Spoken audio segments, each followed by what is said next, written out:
Part 1. Laying Plans. Sun Tzu said, "The art of war is of vital importance to the state. It is a matter of life and death, a road either to safety or to ruin. Hence it is a subject of inquiry which can on no account be neglected. The art of war, then, is governed by 5 constant factors, to be taken into account in one's deliberations, when seeking to determine the conditions obtaining in the field. These are 1. The moral law, 2. Heaven, 3. Earth, 4. The commander, 5. Method and discipline. The moral law causes the people to be in complete accord with their ruler, so that they will follow him regardless of their lives, undismayed by any danger. Heaven signifies night and day, cold and heat, times and seasons. Earth comprises distances, great and small, danger and security, open ground and narrow passes, the chances of life and death. The commander stands for the virtues of wisdom, sincerity, benevolence, courage, and strictness. By method and discipline are to be understood the marshalling of the army in its proper subdivisions, the graduations of rank among the officers, the maintenance of roads by which supplies may reach the army, and the control of military expenditure. These 5 heads should be familiar to every general. He who knows them will be victorious. He who knows them not will fail. Therefore, in your deliberations, when seeking to determine the military conditions, let them be made the basis of a comparison in this wise. 1. Which of the 2 sovereigns is imbued with the moral law? 2. Which of the 2 generals has most ability? 3. With whom lie the advantages derived from heaven and earth? 4. On which side is discipline most rigorously enforced? 5. Which army is stronger? 6. On which side are officers and men more highly trained? 7. In which army is there the greater constancy both in reward and punishment? By means of these 7 considerations I can forecast victory or defeat. The general that hearkens to my counsel and acts upon it will conquer. Let such a one be retained in command. The general that hearkens not to my counsel nor acts upon it will suffer defeat. Let such a one be dismissed. While heeding the profit of my counsel, avail yourself also of any helpful circumstances over and beyond the ordinary rules. According as circumstances are favourable, one should modify one's plans. All warfare is based on deception. Hence, when able to attack, we must seem unable. When using our forces, we must seem inactive. When we are near, we must make the enemy believe we are far away. When far away, we must make him believe we are near. Hold out baits to entice the enemy, feign disorder, and crush him. If he is secure at all points, be prepared for him. If he is in superior strength, evade him. If your opponent is of choleric temper, seek to irritate him. Pretend to be weak, that he may grow arrogant. If he is taking his ease, give him no rest. If his forces are united, separate them. Attack him where he is unprepared. Appear where you are not expected. These military devices, leading to victory, must not be divulged beforehand. Now the general who wins a battle makes many calculations in his temple ere the battle is fought. The general who loses a battle makes but few calculations beforehand. Thus do many calculations lead to victory, and few calculations to defeat. How much more no calculation at all? It is by attention to this point that I can foresee who is likely to win or lose. End of Part 1. Part 2. Waging War. Sun Tzu said, "In the operations of war, where there are in the field 1,000 swift chariots, as many heavy chariots, and 100,000 mail-clad soldiers, with provisions enough to carry them 1,000 li, the expenditure at home and at the front, including entertainment of guests, small items such as glue and paint, and sums spent on chariots and armour, will reach the total of 1,000 ounces of silver per day. Such is the cost of raising an army of 100,000 men. When you engage in actual fighting, if victory is long in coming, then men's weapons will grow dull and their ardour will be damped. If you lay siege to a town, you will exhaust your strength. Again, if the campaign is protracted, the resources of the state will not be equal to the strain. Now, when your weapons are dulled, your ardour damped, your strength exhausted, and your treasure spent, other chieftains will spring up to take advantage of your extremity. Then no man, however wise, will be able to avert the consequences that must ensue.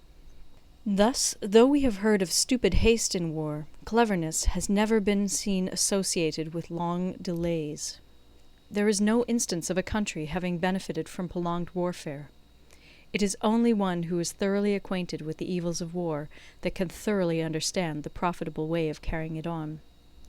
The skilful soldier does not raise a second levy. Neither are his supply wagons loaded more than twice. Bring war material with you from home, but forage on the enemy. Thus the army will have food enough for its needs. Poverty of the state exchequer causes an army to be maintained by contributions from a distance. Contributing to maintain an army at a distance causes the people to be impoverished. On the other hand, the proximity of an army causes prices to go up, and high prices cause the people's substance to be drained away. When their substance is drained away, the peasantry will be afflicted by heavy exactions.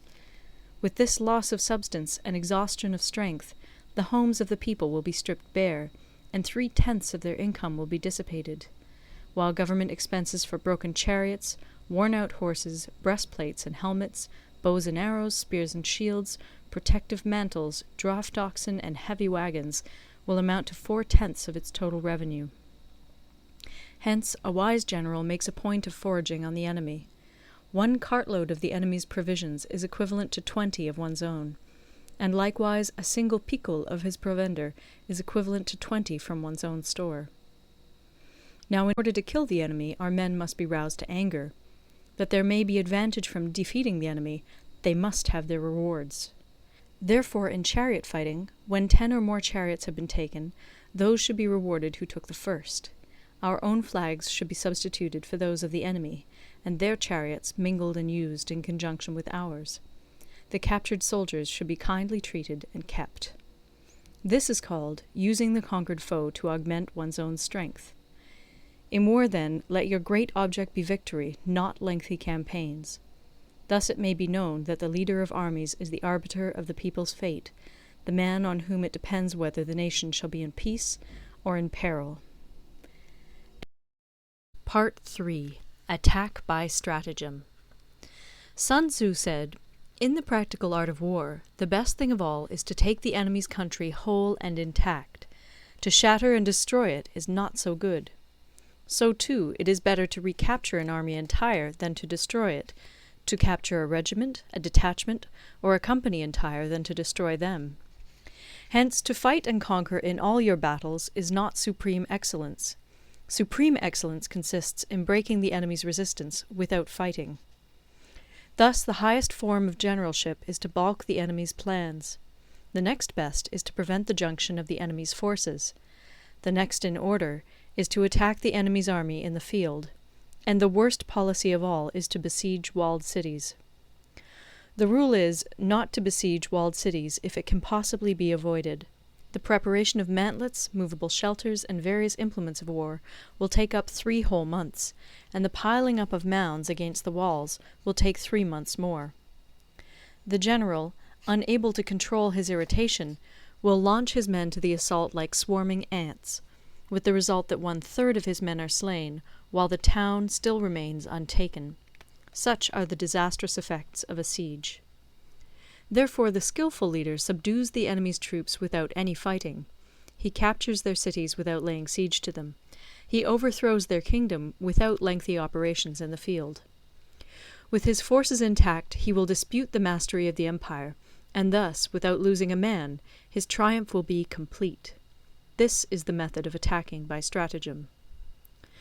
It is the rule in war, if our forces are 10 to the enemy's 1, to surround him; if 5 to 1, to attack him; if twice as numerous, to divide our army into 2.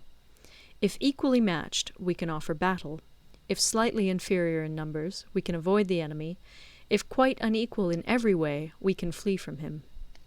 Hence, though an obstinate fight may be made by a small force, in the end it must be captured by the larger force. Now the general is the bulwark of the state. If the bulwark is complete at all points, the state will be strong. If the bulwark is defective, the state will be weak. There are 3 ways in which a ruler can bring misfortune upon his army. 1. By commanding the army to advance or to retreat, being ignorant of the fact that it cannot obey. This is called hobbling the army. 2. By attempting to govern an army in the same way as he administers a kingdom, being ignorant of the conditions which obtain in an army. This causes restlessness in the soldiers' minds. 3. By employing the officers of his army without discrimination through ignorance of the military principle of adaptation to circumstances. This shakes the confidence of the soldiers. But when the army is restless and distrustful, trouble is sure to come from the other feudal princes. This is simply bringing anarchy into the army, and flinging victory away. Thus we may know that there are 5 essentials for victory. 1. He will win who knows when to fight and when not to fight. 2. He will win who knows how to handle both superior and inferior forces. 3. He will win whose army is animated by the same spirit throughout all its ranks. 4. He will win who, prepared himself, waits to take the enemy unprepared. 5. He will win who has military capacity and is not interfered with by the sovereign. Hence the saying, if you know the enemy and know yourself, you need not fear the result of 100 battles. If you know yourself, but not the enemy, for every victory gained you will also suffer a defeat. If you know neither the enemy nor yourself, you will succumb in every battle. End of Part 3. Part 4. Tactical Dispositions. Sun Tzu said, "The good fighters of old first put themselves beyond the possibility of defeat, and then waited for an opportunity of defeating the enemy. To secure ourselves against defeat lies in our own hands, but the opportunity of defeating the enemy is provided by the enemy himself. Thus the good fighter is able to secure himself against defeat, but cannot make certain of defeating the enemy. Hence the saying, one may know how to conquer without being able to do it." Security against defeat implies defensive tactics. Ability to defeat the enemy means taking the offensive. Standing on the defensive indicates insufficient strength. Attacking, a superabundance of strength. The general who is skilled in defense hides in the most secret recesses of the earth. He who is skilled in attack flashes forth from the topmost heights of heaven. Thus, on the one hand, we have ability to protect ourselves, on the other, a victory that is complete. To see victory only when it is within the ken of the common herd is not the acme of excellence. Neither is it the acme of excellence if you fight and conquer, and the whole empire says, "Well done!" To lift an autumn hair is no sign of great strength. To see the sun and moon is no sign of sharp sight. To hear the noise of thunder is no sign of a quick ear. What the ancients called a clever fighter is one who not only wins, but excels in winning with ease. Hence his victories bring him neither reputation for wisdom nor credit for courage. He wins his battles by making no mistakes. Making no mistakes is what establishes the certainty of victory, for it means conquering an enemy that is already defeated. Hence the skillful fighter puts himself into a position which makes defeat impossible, and does not miss the moment for defeating the enemy. Thus it is that in war the victorious strategist only seeks battle after the victory has been won, whereas he who is destined to defeat first fights and afterwards looks for victory. The consummate leader cultivates the moral law and strictly adheres to method and discipline. Thus it is in his power to control success. In respect of military method we have, firstly, measurement, secondly, estimation of quantity, thirdly, calculation, fourthly, balancing of chances, fifthly, victory. Measurement owes its existence to earth, estimation of quantity to measurement, calculation to estimation of quantity, balancing of chances to calculation, and victory to balancing of chances. A victorious army opposed to a routed one is as a pound's weight placed in the scale against a single grain. The onrush of a conquering force is like the bursting of pent-up waters into a chasm 1,000 fathoms deep. Part 5. Energy. Sun Tzu said, "The control of a large force is the same principle as the control of a few men. It is merely a question of dividing up their numbers." Fighting with a large army under your command is nowise different from fighting with a small one. It is merely a question of instituting signs and signals. To ensure that your whole host may withstand the brunt of the enemy's attack and remain unshaken, this is effected by maneuvers direct and indirect. That the impact of your army may be like a grindstone dashed against an egg, this is effected by the science of weak points and strong. In all fighting, the direct method may be used for joining battle, but indirect methods will be needed in order to secure victory. Indirect tactics, efficiently applied, are inexhaustible as heaven and earth, unending as the flow of rivers and streams. Like the sun and moon, they end but to begin anew. Like the 4 seasons, they pass away to return once more. There are not more than 5 musical notes, yet the combinations of these 5 give rise to more melodies than can ever be heard. There are not more than 5 primary colors, blue, yellow, red, white, and black, yet in combination they produce more hues than can ever be seen. There are not more than 5 cardinal tastes, sour, acrid, salt, sweet, bitter, yet combinations of them yield more flavors than can ever be tasted. In battle there are not more than 2 methods of attack, the direct and the indirect, yet these 2 in combination give rise to an endless series of maneuvers. The direct and the indirect lead on to each other in turn. It is like moving in a circle, you never come to an end. Who can exhaust the possibilities of their combination? The onset of troops is like the rush of a torrent which will even roll stones along in its course. The quality of decision is like the well-timed swoop of a falcon, which enables it to strike and destroy its victim. Therefore, the good fighter will be terrible in his onset and prompt in his decision. Energy may be likened to the bending of a crossbow, decision to the releasing of a trigger. Amid the turmoil and tumult of battle, there may be seeming disorder, and yet no real disorder at all. Amid confusion and chaos, your array may be without head or tail, yet it will be proof against defeat. Simulated disorder postulates perfect discipline. Simulated fear postulates courage. Simulated weakness postulates strength. Hiding order beneath the cloak of disorder is simply a question of subdivision. Concealing courage under their show of timidity presupposes a fund of latent energy. Masking strength with weakness is to be effected by tactical dispositions. Thus, one who is skillful at keeping the enemy on the move maintains deceitful appearances, according to which the enemy will act. He sacrifices something that the enemy may snatch at it. By holding out baits, he keeps him on the march. Then, with a body of picked men, he lies in wait for him. The clever combatant looks to the effect of combined energy, and does not require too much from individuals. Hence his ability to pick out the right men and utilize combined energy. When he utilizes combined energy, his fighting men become as it were like unto rolling logs or stones, for it is the nature of a log or stone to remain motionless on level ground, and to move when on a slope.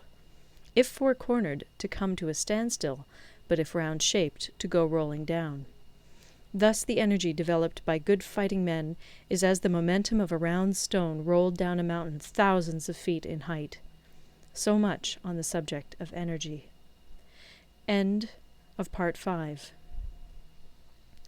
Part 6. Weak Points and Strong. Sun Tzu said, "Whoever is first in the field and awaits the coming of the enemy will be fresh for the fight. Whoever is second in the field and has to hasten to battle will arrive exhausted. Therefore, the clever combatant imposes his will on the enemy, but does not allow the enemy's will to be imposed on him. By holding out advantages to him, he can cause the enemy to approach of his own accord, or, by inflicting damage, he can make it impossible for the enemy to draw near. If the enemy is taking his ease, he can harass him. If well supplied with food, he can starve him out. If quietly encamped, he can force him to move. Appear at points which the enemy must hasten to defend. March swiftly to places where you are not expected. An army may march great distances without distress, if it marches through country where the enemy is not. You can be sure of succeeding in your attacks if you only attack places which are undefended. You can ensure the safety of your defense if you only hold positions that cannot be attacked. Hence that general is skillful in attack whose opponent does not know what to defend, and he is skillful in defense whose opponent does not know what to attack. O divine art of subtlety and secrecy! Through you we learn to be invisible, through you inaudible, and hence we can hold the enemy's fate in our hands. You may advance and be absolutely irresistible if you make for the enemy's weak points. You may retire and be safe from pursuit if your movements are more rapid than those of the enemy. If we wish to fight, the enemy can be forced to an engagement even though he be sheltered behind a high rampart and a deep ditch. All we need do is attack some other place that he will be obliged to relieve. If we do not wish to fight, we can prevent the enemy from engaging us even though the lines of our encampment be merely traced out on the ground. All we need do is throw something odd and unaccountable in his way. By discovering the enemy's dispositions and remaining invisible ourselves, we can keep our forces concentrated while the enemy's must be divided. We can form a single united body while the enemy must split up into fractions. Hence there will be a whole pitted against separate parts of a whole, which means that we shall be many to the enemy's few. And if we are able thus to attack an inferior force with a superior one, our opponents will be in dire straits. The spot where we intend to fight must not be made known, for then the enemy will have to prepare against a possible attack at several different points. And his forces being thus distributed in many directions, the numbers we shall have to face at any given point will be proportionately few. For should the enemy strengthen his van, he will weaken his rear. Should he strengthen his rear, he will weaken his van.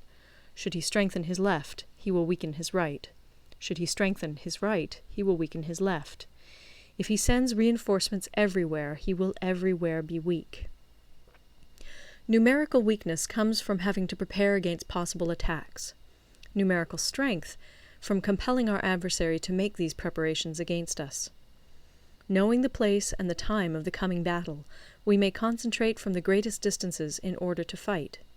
But if neither time nor place be known, then the left wing will be impotent to succour the right equally impotent to succour the left, the van unable to relieve the rear, or the rear to support the van. How much more so if the furthest proportions of the army are anything under 100 li apart, and even the nearest are separated by several li? Though according to my estimate the soldiers of Yue exceed our own in number, that shall advantage them nothing in the matter of victory. I say then that victory can be achieved.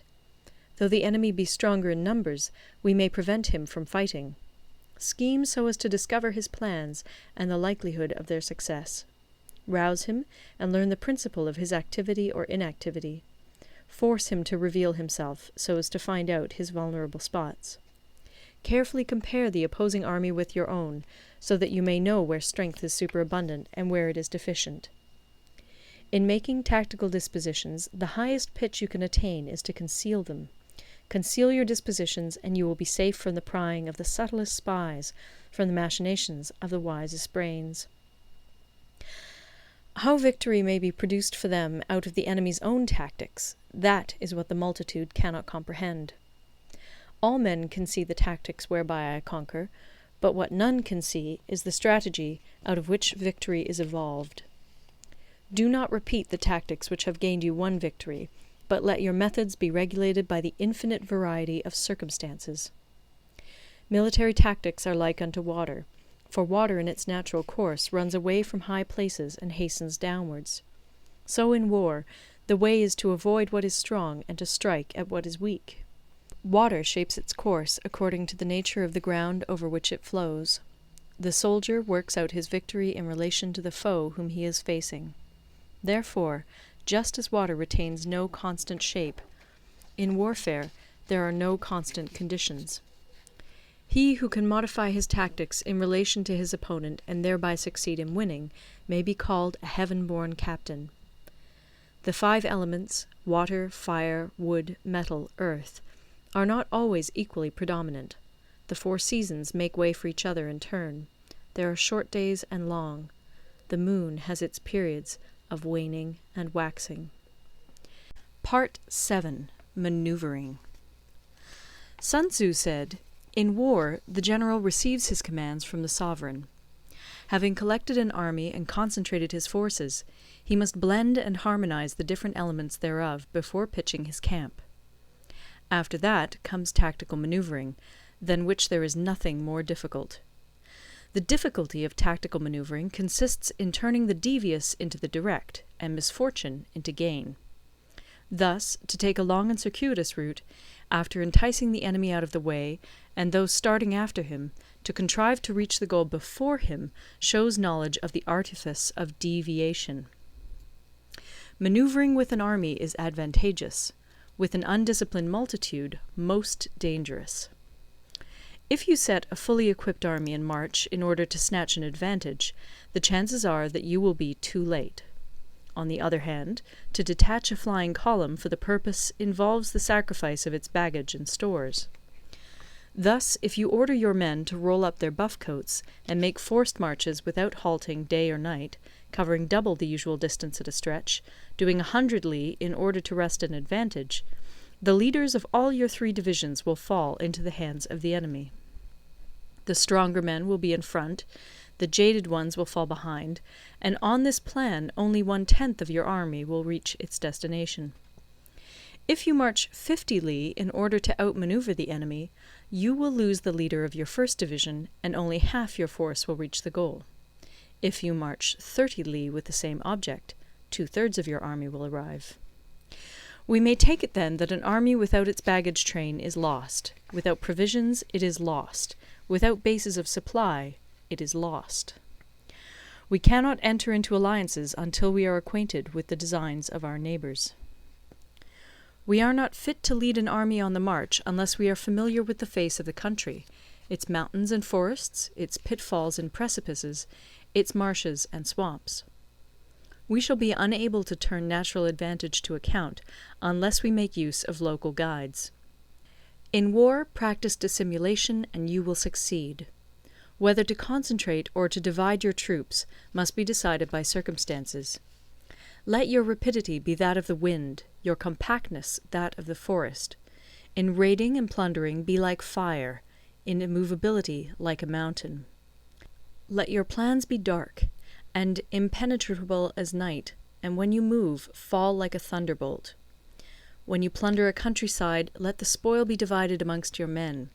When you capture new territory, cut it up into allotments for the benefit of the soldiery. Ponder and deliberate before you make a move. He will conquer who has learnt the artifice of deviation. Such is the art of manoeuvring. The Book of Army Management says, "On the field of battle, the spoken word does not carry far enough. Hence the institution of gongs and drums. Nor can ordinary objects be seen clearly enough. Hence the institution of banners and flags. Gongs and drums, banners and flags, are means whereby the ears and eyes of the host may be focused on one particular point. The host thus forming a single united body, it is impossible either for the brave to advance alone, or for the cowardly to retreat alone. This is the art of handling large masses of men. In night fighting, then, make much use of signal flyers and drums, and in fighting by day, of flags and banners, as a means of influencing the ears and eyes of your army. A whole army may be robbed of its spirit. A commander-in-chief may be robbed of his presence of mind.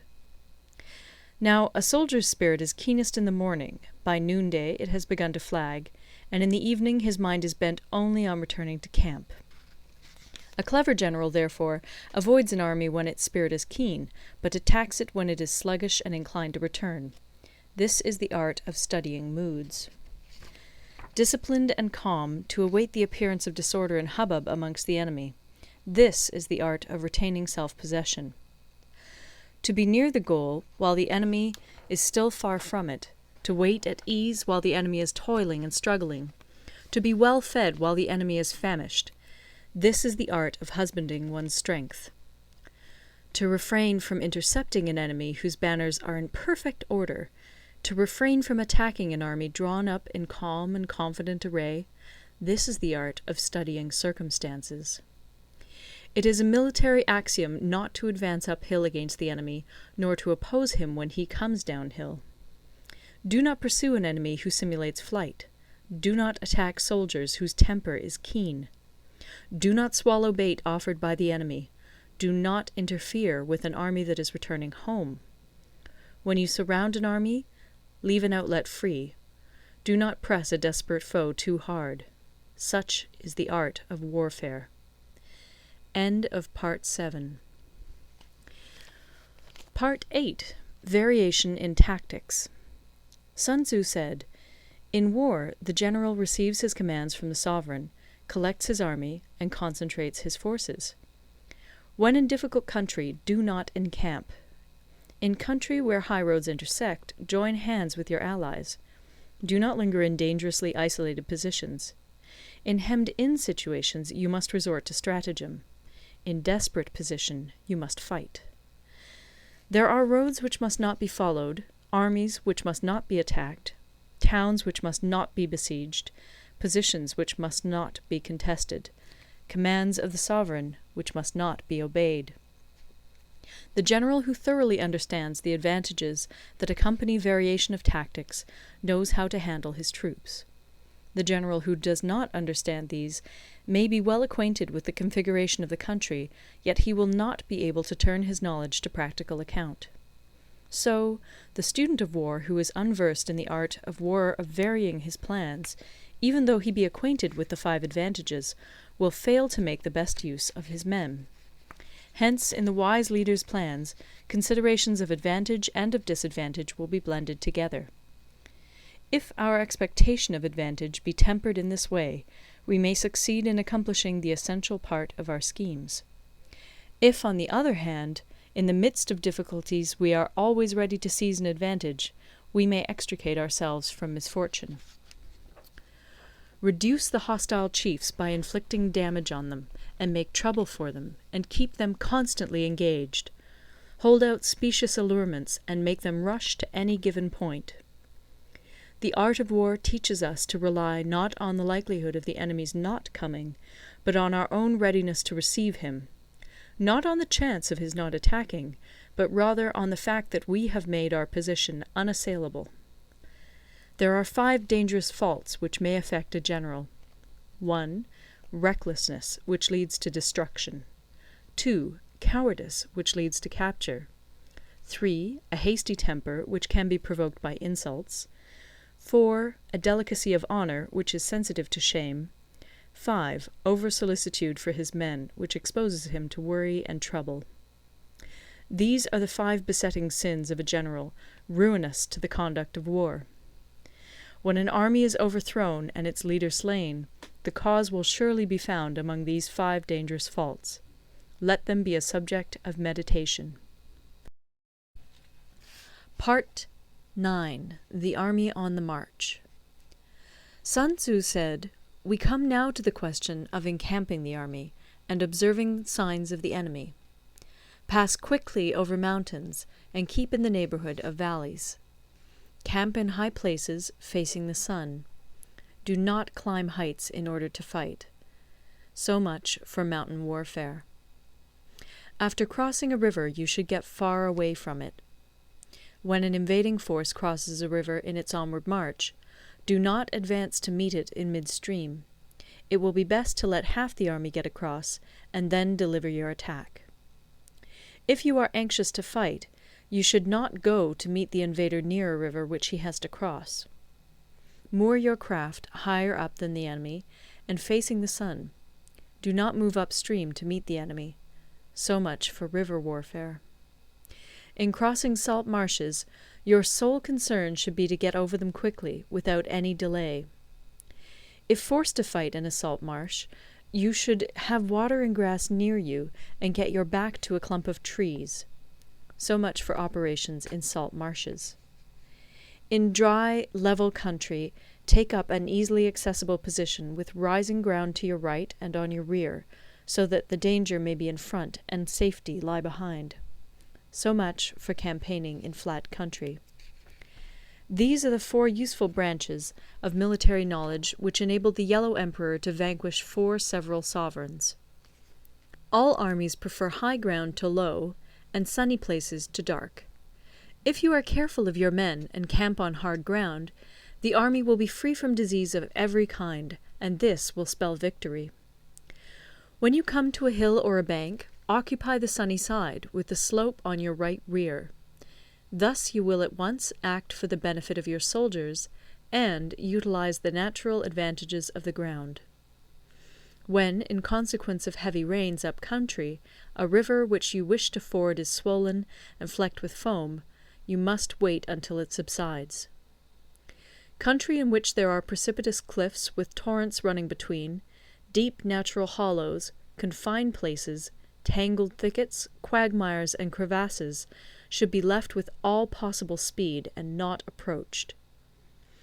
While we keep away from such places, we should get the enemy to approach them. While we face them, we should let the enemy have them on his rear. If in the neighbourhood of your camp there should be any hilly country, ponds surrounded by aquatic grass, hollow basins filled with reeds, or woods with thick undergrowth, they must be carefully routed out and searched, for these are places where men in ambush or insidious spies are likely to be lurking. When the enemy is close at hand and remains quiet, he is relying on the natural strength of his position. When he keeps aloof and tries to provoke a battle, he is anxious for the other side to advance. If his place of encampment is easy of access, he is tendering a bait. Movement amongst the trees of a forest shows that the enemy is advancing.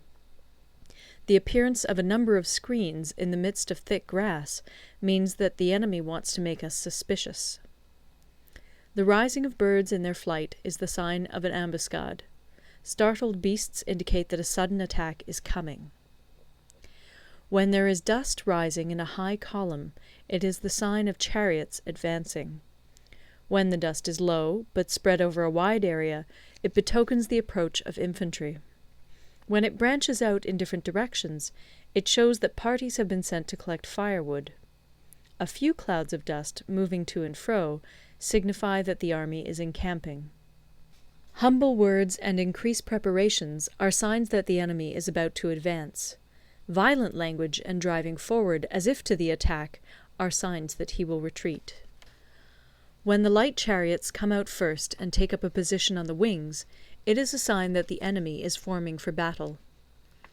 Peace proposals unaccompanied by a sworn covenant indicate a plot. When there is much running about, and the soldiers fall into rank, it means that the critical moment has come. When some are seen advancing and some retreating, it is a lure. When the soldiers stand leaning on their spears, they are faint from want of food. If those who are sent to draw water begin by drinking themselves, the army is suffering from thirst. If the enemy sees an advantage to be gained and makes no effort to secure it, the soldiers are exhausted. If birds gather on any spot, it is unoccupied. Clamour by night betokens nervousness. If there is a disturbance in the camp, the general's authority is weak. If the banners and flags are shifted about, sedition is afoot. If the officers are angry, it means that the men are weary. When an army feeds its horses with grain and kills its cattle for food, and when the men do not hang their cooking pots over the campfires, showing that they will not return to their tents, you may know that they are determined to fight to the death. The sight of men whispering together in small knots, or speaking in subdued tones, points to disaffection amongst the rank and file. Too frequent rewards signify that the enemy is at the end of his resources. Too many punishments betray a condition of dire distress. To begin by bluster, but afterwards to take fright at the enemy's numbers, shows a supreme lack of intelligence. When envoys are sent with compliments in their mouths, it is a sign that the enemy wishes for a truce. If the enemy's troops march up angrily and remain facing ours for a long time without either joining battle or taking themselves off again, the situation is one that demands great vigilance and circumspection. If our troops are no more in number than the enemy, that is amply sufficient. It only means that no direct attack can be made. What we can do is simply to concentrate all our available strength, keep a close watch on the enemy, and obtain reinforcements. He who exercises no forethought, but makes light of his opponents, is sure to be captured by them. If soldiers are punished before they have grown attached to you, they will not prove submissive. And, unless submissive, they will be practically useless. If, when the soldiers have become attached to you, punishments are not enforced, they will still be useless. Therefore, soldiers must be treated in the first instance with humanity, but kept under control by means of iron discipline. This is a certain road to victory. If in training soldiers commands are habitually enforced, the army will be well disciplined. If not, its discipline will be bad. If a general shows confidence in his men, but always insists on his orders being obeyed, the gain will be mutual. End of Part 9. Part 10. Terrain. Sun Tzu said, we may distinguish 6 kinds of terrain, to wit, 1. Accessible ground, 2. Entangling ground, 3. Temporizing ground, 4. Narrow passes, 5. Precipitous heights, 6. Positions at a great distance from the enemy. Ground which can be freely traversed by both sides is called accessible. With regard to ground of this nature, be before the enemy in occupying the raised and sunny spots, and carefully guard your line of supplies. Then you will be able to fight with advantage. Ground which can be abandoned but is hard to reoccupy is called entangling. From a position of this sort, if the enemy is unprepared, you may sally forth and defeat him. But if the enemy is prepared for your coming, and you fail to defeat him, then, return being impossible, disaster will ensue. When the position is such that neither side will gain by making the first move, it is called temporizing ground. In a position of this sort, even though the enemy should offer us an attractive bait, it will be advisable not to stir forth, but rather to retreat, thus enticing the enemy in his turn. Then, when part of his army has come out, we may deliver our attack with advantage.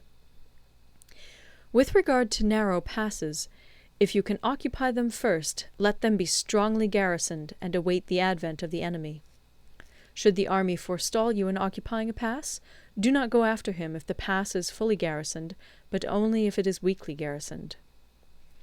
With regard to precipitous heights, if you are beforehand with your adversary, you should occupy the raised and sunny spots, and there wait for him to come up. If the enemy has occupied them before you, do not follow him, but retreat, and try to entice him away.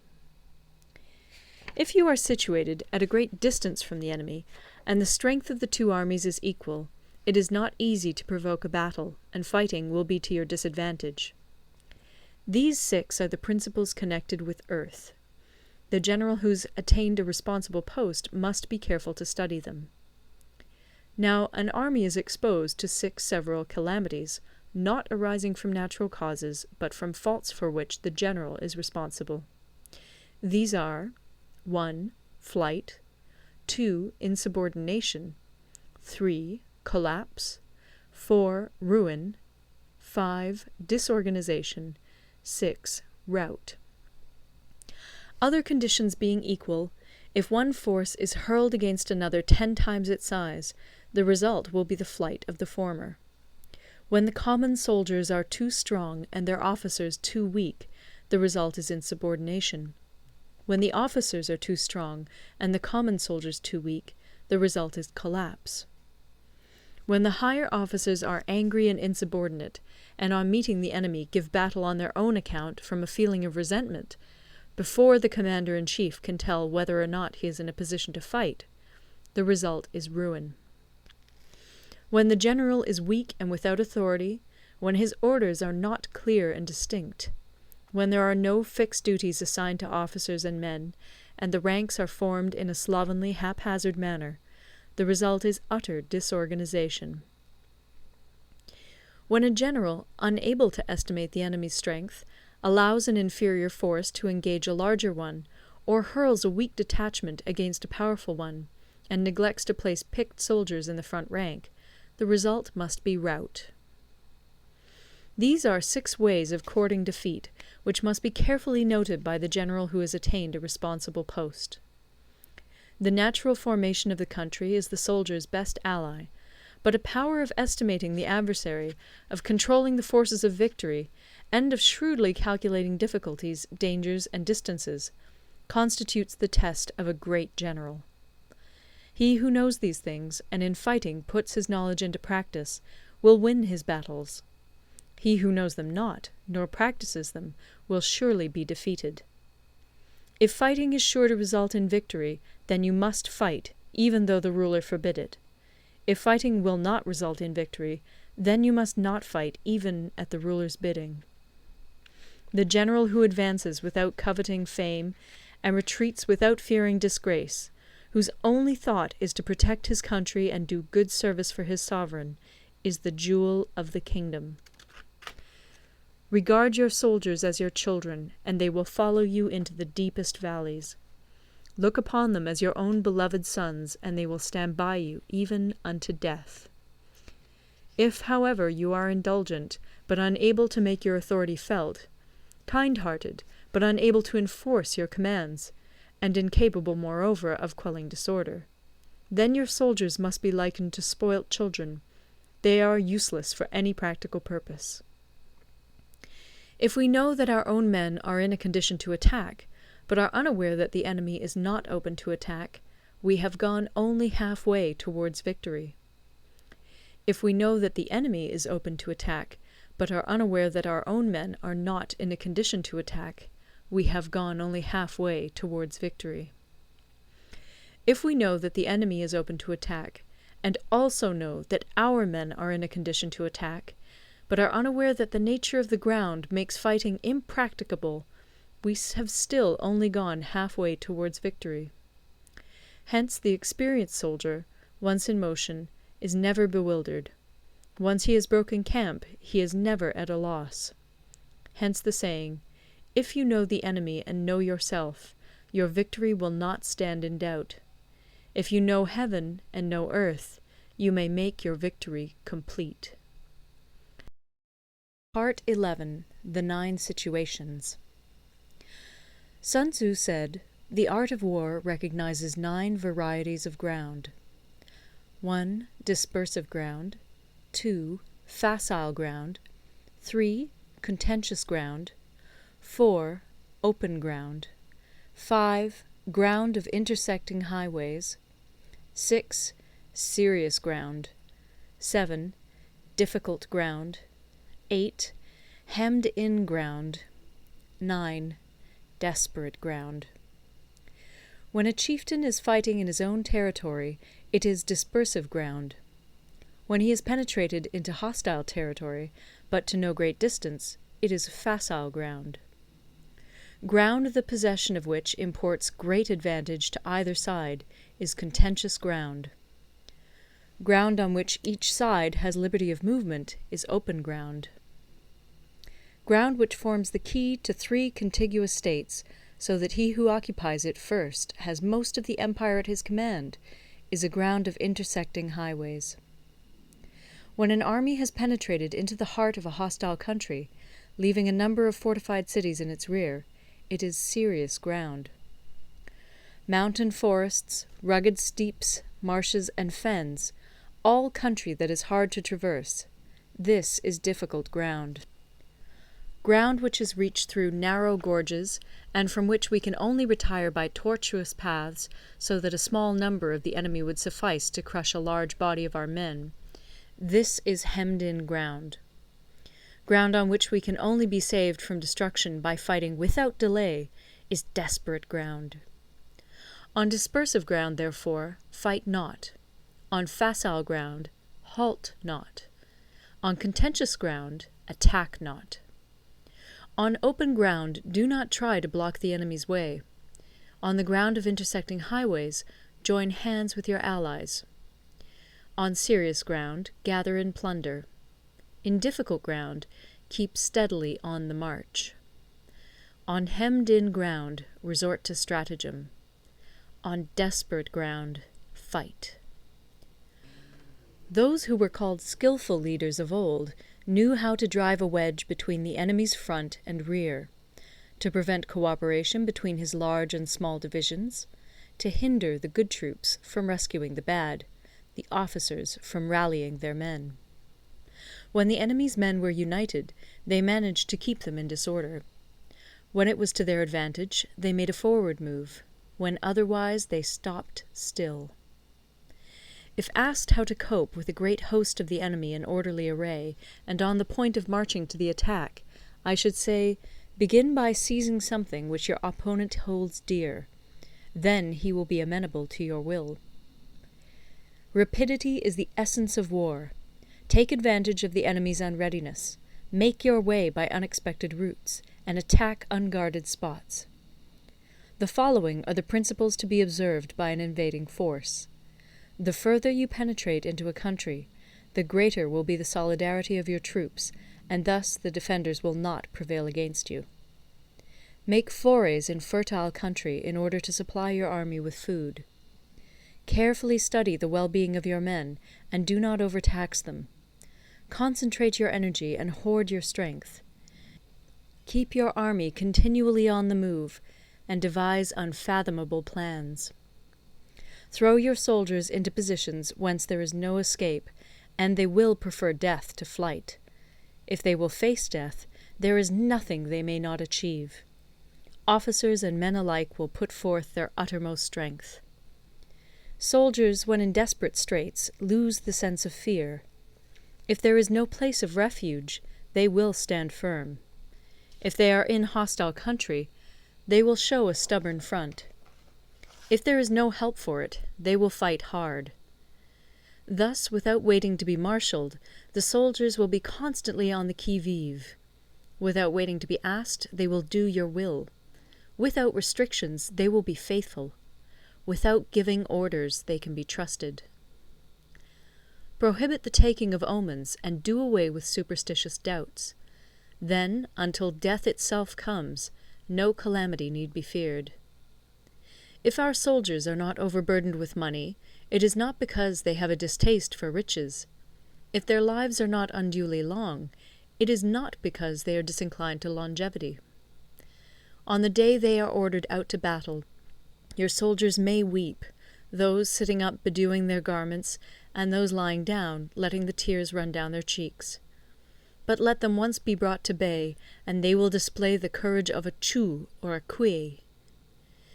The skilful tactician may be likened to the Shuai-jan. Now, the Shuai-jan is a snake that is found in the Ch'ung Mountains. Strike at its head, and you will be attacked by its tail. Strike at its tail, and you will be attacked by its head. Strike at the middle, and you will be attacked by head and tail both. Asked if an army can be made to imitate the Shuai-jan, I should answer yes.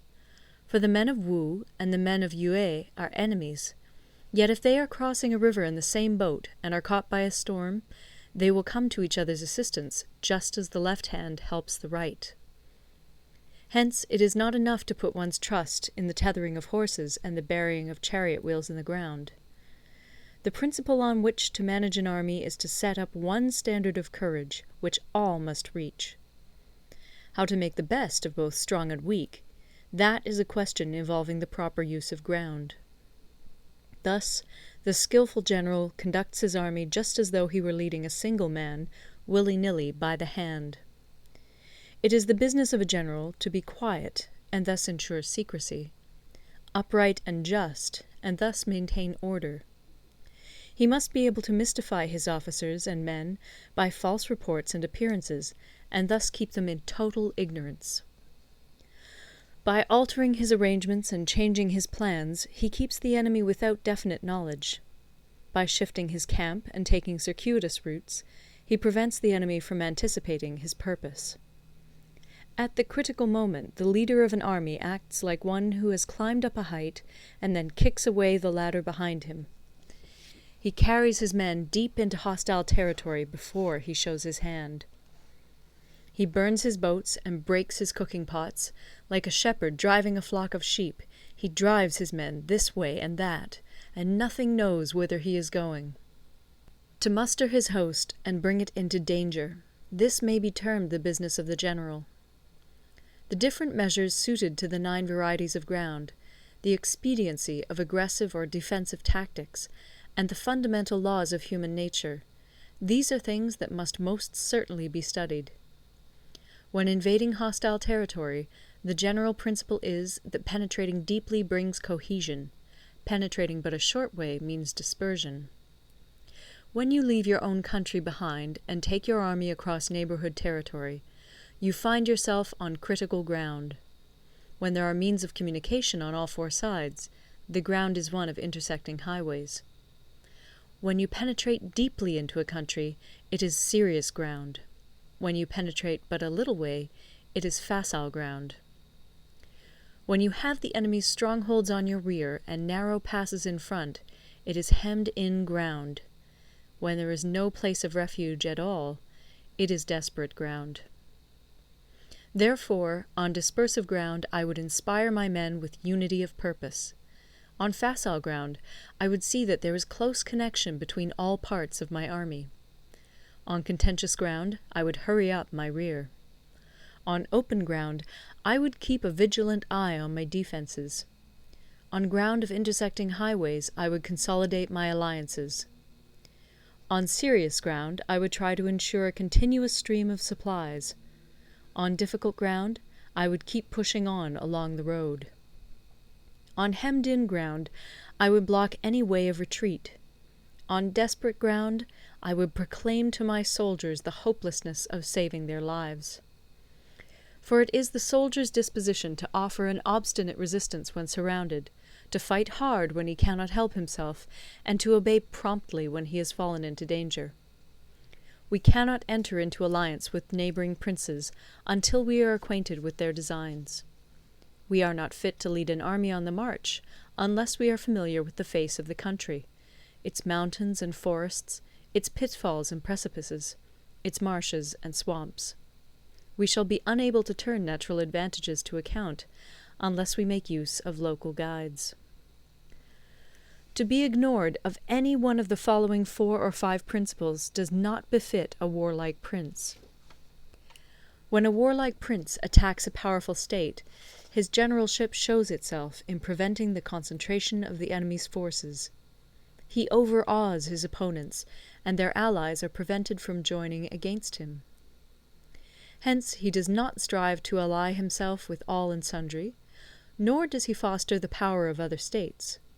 He carries out his own secret designs, keeping his antagonists in awe. Thus he is able to capture their cities and overthrow their kingdoms. Bestow rewards without regard to rule, issue orders without regard to previous arrangements, and you will be able to handle a whole army as though you had to do with but a single man. Confront your soldiers with the deed itself. Never let them know your design. When the outlook is bright, bring it before their eyes, but tell them nothing when the situation is gloomy. Place your army in deadly peril, and it will survive. Plunge it into desperate straits, and it will come off in safety. For it is precisely when a force has fallen into harm's way that it is capable of striking a blow for victory. Success in warfare is gained by carefully accommodating ourselves to the enemy's purpose. By persistently hanging on the enemy's flank, we shall succeed in the long run in killing the commander-in-chief. This is called ability to accomplish a thing by sheer cunning. On the day that you take up your command, block the frontier passes, destroy the official tallies, and stop the passage of all emissaries. Be stern in the council chamber, so that you may control the situation. If the enemy leaves the door open, you must rush in. Forestall your opponent by seizing what he holds dear, and subtly contrive to time his arrival on the ground. Walk in the path defined by rule, and accommodate yourself to the enemy until you can fight a decisive battle. At first, then, exhibit the coyness of a maiden, until the enemy gives you an opening. Afterwards emulate the rapidity of a running hare, and it will be too late for the enemy to oppose you. End of Part 11. Recorded in Toronto, Ontario, by Moira Fogarty, October 2006. Part 12. The Attack by Fire. Sun Tzu said, "There are 5 ways of attacking with fire. The first is to burn soldiers in their camp. The second is to burn stores. The third is to burn baggage trains. The fourth is to burn arsenals and magazines. The fifth is to hurl dropping fire amongst the enemy." In order to carry out an attack, we must have means available. The material for raising fire should always be kept in readiness. There is a proper season for making attacks with fire, and special days for starting a conflagration.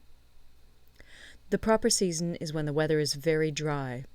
The special days are those when the moon is in the constellations of the Sieve, the Wall, the Wing, or the Crossbar, for these 4 are all days of rising wind.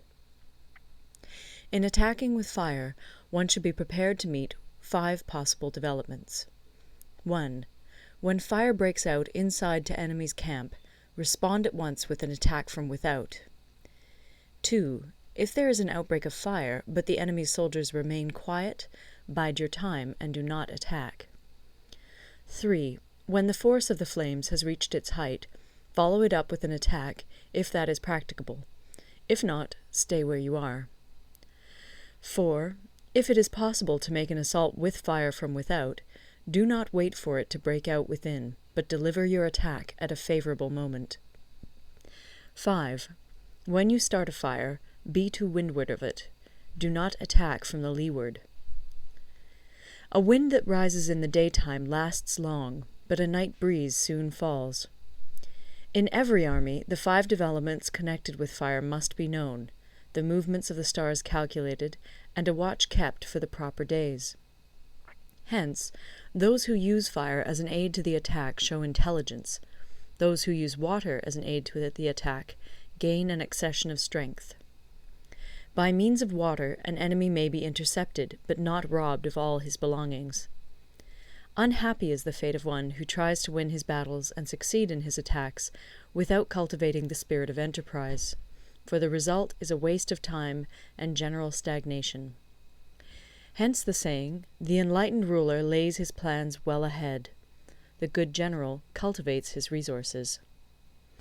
Move not unless you see an advantage. Use not your troops unless there is something to be gained. Fight not unless the position is critical. No ruler should put troops into the field merely to gratify his own spleen. No general should fight a battle simply out of pique. If it is to your advantage, make a forward move. If not, stay where you are. Anger may in time change to gladness. Vexation may be succeeded by content. But a kingdom that has once been destroyed can never come again into being, nor can the dead ever be brought back to life. Hence the enlightened ruler is heedful, and the good general full of caution. This is the way to keep a country at peace and an army intact. End of Part 12. Part 13. The Use of Spies. Sun Tzu said, "Raising a host of 100,000 men and marching them great distances entails heavy loss on the people and a drain on the resources of the state. The daily expenditure will amount to 1,000 ounces of silver. There will be commotion at home and abroad, and men will drop down exhausted on the highways. As many as 700,000 families will be impeded in their labor. Hostile armies may feast each other for years, striving for the victory which is decided in a single day. This being so, to remain in ignorance of the enemy's condition simply because one grudges the outlay of 100 ounces of silver in honours and emoluments is the height of inhumanity. One who acts thus is no leader of men, no present help to his sovereign, no master of victory. Thus, what enables the wise sovereign and the good general to strike and conquer and achieve things beyond the reach of ordinary men is foreknowledge. Now, this foreknowledge cannot be elicited from spirits. It cannot be obtained inductively from experience, nor by any deductive calculation. Knowledge of the enemy's dispositions can only be obtained from other men.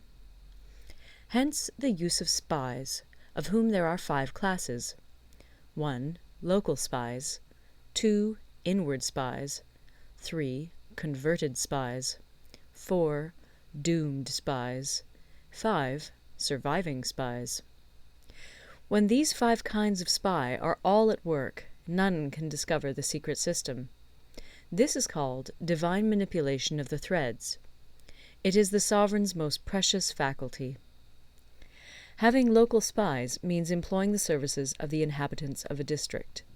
Having inward spies, making use of officials of the enemy.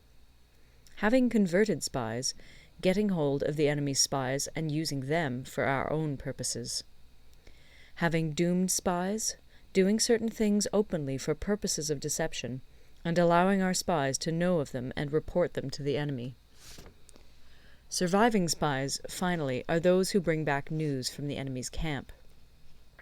Hence it is that none in the whole army are more intimate relations to be maintained than with spies.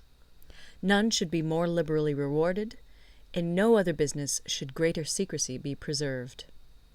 Spies cannot be usefully employed without a certain intuitive sagacity. They cannot be properly managed without benevolence and straightforwardness.